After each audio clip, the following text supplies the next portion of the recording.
amigos? Antes de nada quiero aclarar que las opiniones aquí vertidas son responsabilidad de cada uno de los involucrados.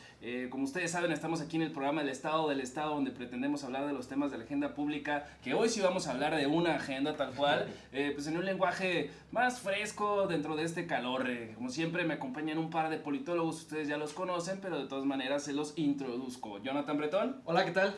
Y Alan Cisneros. ¿Qué tal? Buen día. Miren, como ustedes han sabido últimamente, esta última semana fue muy controversial el caso del Poder Legislativo por ver quién asumía la presidencia. El asunto es que la Cámara de Diputados, que se elige cada 3 años en el sistema que nosotros tenemos electoral, ya lo habíamos platicado alguna vez, tiene unos periodos, son ciertos periodos para sesionar y les toca presidirlos a las fuerzas políticas. ¿Qué son las fuerzas políticas? Pues estos partidos que se juegan la elección y conforme tienes más representantes dentro de la Cámara, pues te van llamando fracción o facción. Había un debate en la ciencia política de cómo se le decía. Nosotros lo entendemos como fracción o como grupo parlamentario, como quieras llamarle, ¿no? El chiste que Morena, como arrasó, le tocaba presidir el primer año, el segundo año le tocaba la segunda fuerza y el tercer año, que es en el que estamos viviendo actualmente, le tocaba la tercera fuerza. La disputa estuvo entre PT, encabezado por Noroña, y el PRI. Pero eso ya sería otra historia. Aquí queremos hablar de la agenda legislativa de este año, el último de la Cámara de Diputados, porque se renuevan en el 21. Pero, ¿quién empieza, muchachos? Bueno, creo que es importante esta especie de contextualización que estás haciendo, ¿no? De entrada, voy a recapitular un poco más, disculpen si soy un poco repetitivo, pero bueno, si son 3 años de la legislatura, contamos con el factor de que muchos diputados ya se pueden repetir, ya se pueden reelegir, o sea, y digo muchos porque son los que compitieron por su distrito. Está el tema de las fracciones políticas. Ciertamente no hay consenso en la ciencia política cuál es la mejor manera de decirlo, así como tampoco hay un consenso si el curul o los escaños, ¿no? Aunque la mayoría de los politólogos se refieren curul a la Cámara Baja, que es la Cámara de Diputados, y escaño a la de Senadores, que es la Cámara Alta. Estamos ante un contexto en el cual el 1 de septiembre se tomó o se dio inicio el tercer año legislativo, y con esto se renueva la presidencia de la mesa directiva, ¿no? La presidencia de la mesa directiva la mesa directiva la constituye el presidente, los vicepresidentes, los secretarios, y a pesar de que estamos en un congreso donde todos los diputados tienen el mismo peso, en un término de legislativo hay un orden, ¿no? Y para eso está constituida la mesa directiva. Ahora, está muy interesante cómo fue la coyuntura de quién tomó la presidencia. En este caso había una disputa entre el PRI y el PT, y esta disputa se debe a que el PRI tenía la tercera fuerza electoral, ¿no? La tercera fuerza parlamentaria de un inicio de la legislatura, y el PT logró hacerse de más diputados para con esto querer arrebatarle al PRI la presidencia. El fin de esta discusión terminó en una especie de línea, así yo lo veo, ¿no? Que le tiró el presidente al grupo parlamentario de Morena para decir, no, respeten el acuerdo para que sea el PRI quien mantenga la presidencia. Y eso, bueno, da a un tema muchísimo mayor. No sé si ahorita quieres contextualizar. Da para empezar a que el PRI tenga la posibilidad de imponer ciertas agendas, ¿no? Sí. Con las facultades que tiene a través de la mesa directiva. Y hay agendas sumamente interesantes que se vienen en el porvenir inmediato, que podremos discutirlas, pero básicamente, digamos que esta composición del Congreso te genera o te evidencia cuál es la ruta parlamentaria, ¿no? Y la ruta parlamentaria tiene que ver con que las elecciones ya se están avecinando y que Andrés Manuel prioriza los acuerdos políticos por encima del desarrollo de las agendas, digamos, orgánicas que vayan dándose en el legislativo. Yo creo que la agenda del legislativo en el próximo año va a ser la agenda de Andrés Manuel López Obrador. En primer lugar, obviamente, porque tiene la mayoría en el Congreso, y porque también los diferentes grupos parlamentarios, a mí me agrada el término, están en favor de la agenda que va marcando el presidente. El PRI en concreto, creo que hay un PRI dividido entre el peñanietismo, que está, no quiero decir la palabra sometido, pero bueno, ya la dije, y el otro PRI que digamos el de los gobernadores como Pavlovich, gobernadora en este caso, que están impulsando una renovación en la identidad de este instituto político. Lo están intentando, ¿no? O sea, el PRI que se quiere salvar de la combate de corrupción, y el PRI que quiere mantenerse con los ideales. Exactamente, y hablando justamente de agendas, el combate a la corrupción es la gran agenda de Andrés Manuel. y el legislativo la va a impulsar, ¿no? Vemos varias iniciativas al respecto. Pero, por ejemplo, yo también vi que la coyuntura impidió que se impulsara una agenda de combate a la corrupción. Lo vimos en el caso de Lozoya, ¿no? Con el video de Pío López Obrador, yo vi un tanteo, yo ya no vi esta historia, esta narrativa que estaban impulsando. Sí, dentro de lo que se refieren par de cracks aquí hablando de la agenda, de lo que van a imponer, o sea, los temas que van a tratar, sí viene uno que compete al Poder Ejecutivo. Si bien diputados y senadores son el Poder Legislativo, en el Ejecutivo que encabeza Andrés Manuel, ya se está planeando este asunto de poder enjuiciar a los presidentes en funciones. Y bueno, lo del presidente es que hay una consulta y demás que quieren tratar de legislar. El asunto es que antes era como delito, van a agregar aparte al delito de traición a la patria, escándalo de corrupción, cosas que tenga que ver ya con más, ampliar la gama constitucional para que se le pueda juzgar a un presidente en funciones. De esta forma, creo que se genera ya, o intentaría generar un compromiso también dentro del tema que se viene, que involucra a lo presidencial, tiene que ver con remover el fuero. El fuero era como los políticos tenían como una capa así que los cuidaba, que se llamaba fuero, que no los podían juzgar mientras estuvieran en funciones. Pues ahora Andrés Manuel López Obrador, en este año legislativo, pretende que se impulse el tema en dos sentidos que involucran al Ejecutivo. No, pero ahora, ya mencionaste dos temas de agenda, y sí, los dos temas, digamos que tienen sus connotaciones específicas, pero los dos son combate a la corrupción. ¿Sí me explico? Sí, sí, sí. Es la gran agenda del Ejecutivo, que Y está es la imponiendo en el narrativa, Legislativo, ¿no? y es la narrativa, la historia. Yo veía, nada más brevemente, hace unos días una entrevista que le hizo Jorge Ramos a Andrés Manuel López Obrador antes de que fuera presidente, ya como candidato, y le preguntaba, a ver, está bien, a usted se le critica, decía Jorge Ramos, con su peculiar estilo combativo. Sí, pero le preguntaba de que es un derechista de closet. Dice, no, ¿cómo crees? Yo he combatido, soy de la lucha social, etc. Ok, entonces defíname si está a favor o en contra de estas diferentes agendas. Y le preguntaba, matrimonio entre personas del mismo sexo. No, a ver, espera, voy a poner a consulta, ¿no? Y decía, bueno, adopción, lo mismo, que consulte el pueblo. Ok. Legalización de la marihuana, no, es lo mismo, yo voy a ser un presidente que escucha, bueno, pero tengo una agenda que sí te la voy a decir, combate a la corrupción, bueno, sí, ya sabemos, ¿no? Porque es, y le dice Jorge Ramos, bueno, pues lo que pasa es que si usted se define en uno de estos otras agendas, pierde 4 millones de votos. Claro. Pero ¿quién va a estar en contra de la agenda de combate a la corrupción? Pues nadie. El PRI, perdón.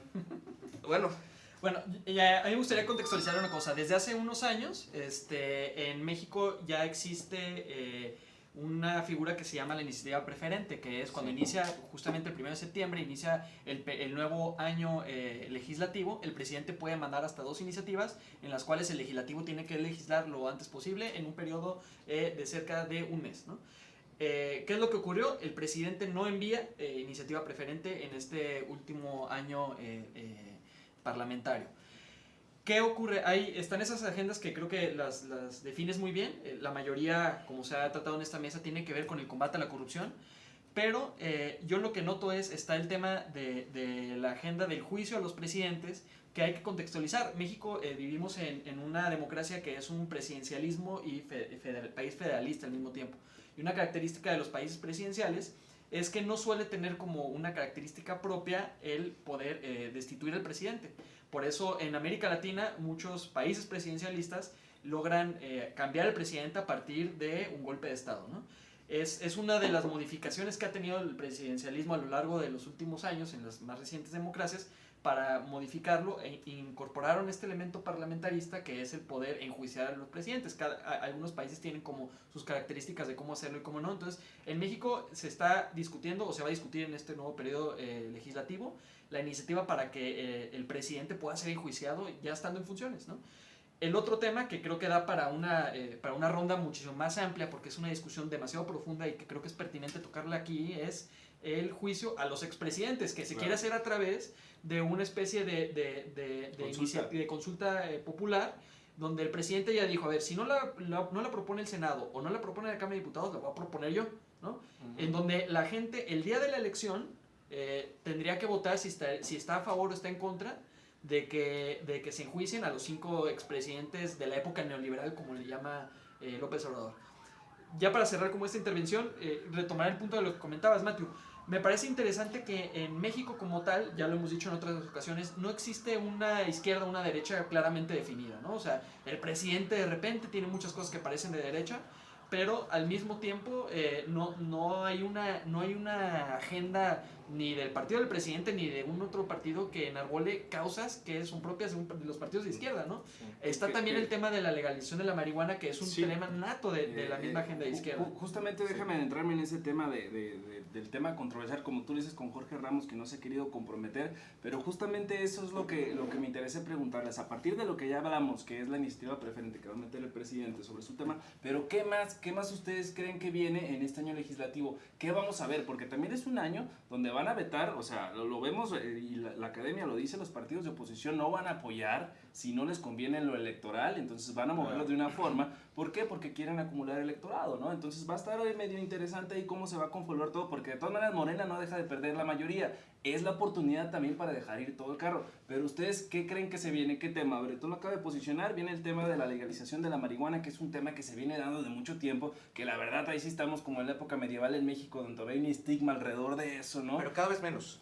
Cada vez menos, de hecho yo una vez fumé, no, y el otro tema que podemos tomar, temas controversiales como el aborto, ¿no? Como Sí, ya lo la han tratado, legalización, por supuesto. pero no, hay temas que se toman con tintes muy delicados por la cuestión electoral, pero bueno, ¿ustedes por dónde creen que va o qué estaría chido que fuera? Es que mira, justamente, lamentablemente los candidatos son víctimas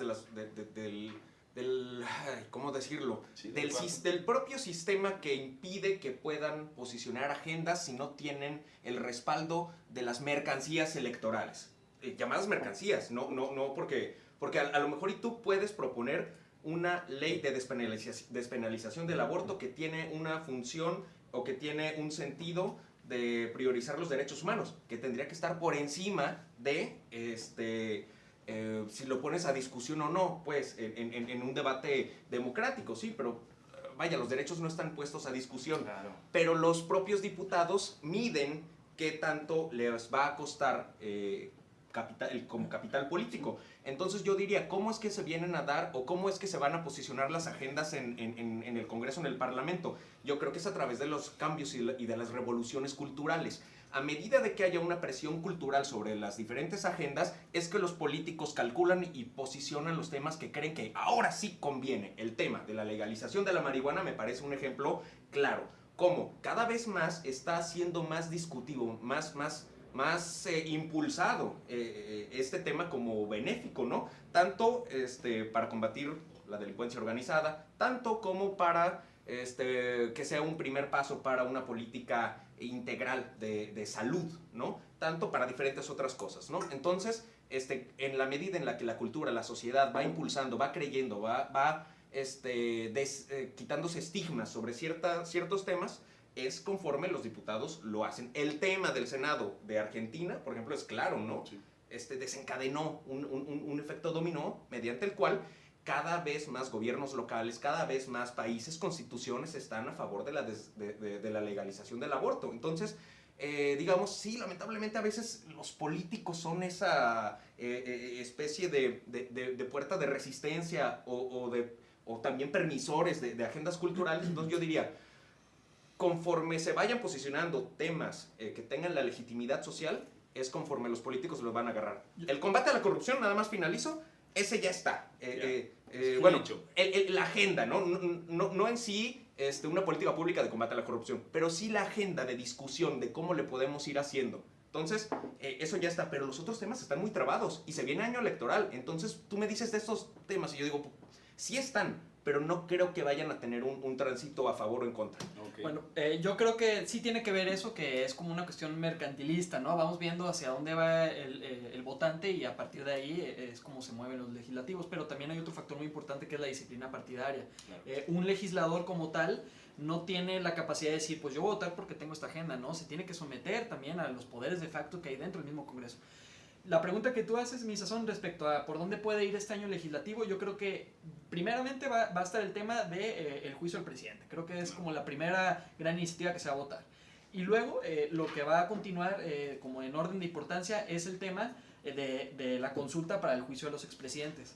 A partir de ahí yo creo que la agenda legislativa va a tomar como fuerza, y no se nos olvide porque es algo de lo más importante que es el legislativo, es la aprobación de la ley de ingresos y del presupuesto de egresos. O sea, el paquete fiscal es lo más importante, estamos en medio de una pandemia, ya lo advirtió el secretario de Hacienda, que el gobierno necesita fondos, pero al mismo tiempo el presidente ya se ha pronunciado que no va a aumentar impuestos. O sea, está ese compromiso que de alguna manera ya lo hemos abordado en la discusión aquí en el Estado del Estado. Entonces, la discusión sobre cuál va a ser el próximo presupuesto se va a tornarse muy tensa, ¿no? Porque evidentemente viene un golpe muy fuerte al tema de la austeridad. Muchos institutos, muchos organismos, seguramente muchos estados van a recibir menos presupuesto de lo que han estado recibiendo todavía. Entonces, eso va a allanar una especie de crisis política previa al año electoral, que es el 2021. Entonces, no torna para nada sencillo lo que viene en este último año. Y después del tema fiscal, que no va a ser poca cosa, seguramente la discusión va a durar un par de meses muy fuerte, pero a partir de su aprobación yo creo que ahí ahora sí empiecen a agarrar otros temas, ¿no? El tema de la legalización de la marihuana, está el tema de lo del aborto, que seguramente se va a tener que discutir. No olvidemos que después del periodo de receso, yo creo que para por ahí de abril, cercano a la fecha de cuando se hace la conmemoración, ¿no?, del Día de la Mujer, seguramente habrá muchas protestas feministas que quieran impulsar una agenda del aborto y que va a estar interesante. Ahora, es importante destacar, me parece, que la agenda de los derechos y las libertades no ha tenido justicia dentro del Congreso. ¿Qué significa? Es la Suprema Corte de Justicia la que por lo general genera resoluciones para ampliar los derechos. Entonces, los temas de izquierda tienen que discutirse, pero en el Congreso de la Unión, que es donde realmente debe haber una discusión política e ideológica de muchos temas que no suelen ser tan sencillos para los políticos. El Congreso es precisamente eso, la representación popular, teóricamente hablando, ¿no? Ahí se tendrían que definir lo que queremos ser como sociedad. Bueno, sí. Mira, tocaste dos temas fundamentales. ¿Querés hablar, brother? No, tú date, güey. Es tu programa, güey. Mati y sus amigos. No, adelante, amigo. Pero hay un buen tema, que es el tema del fiscal, ¿no? Sí. Eso es fundamental y creo que hay grietas. La autonomía.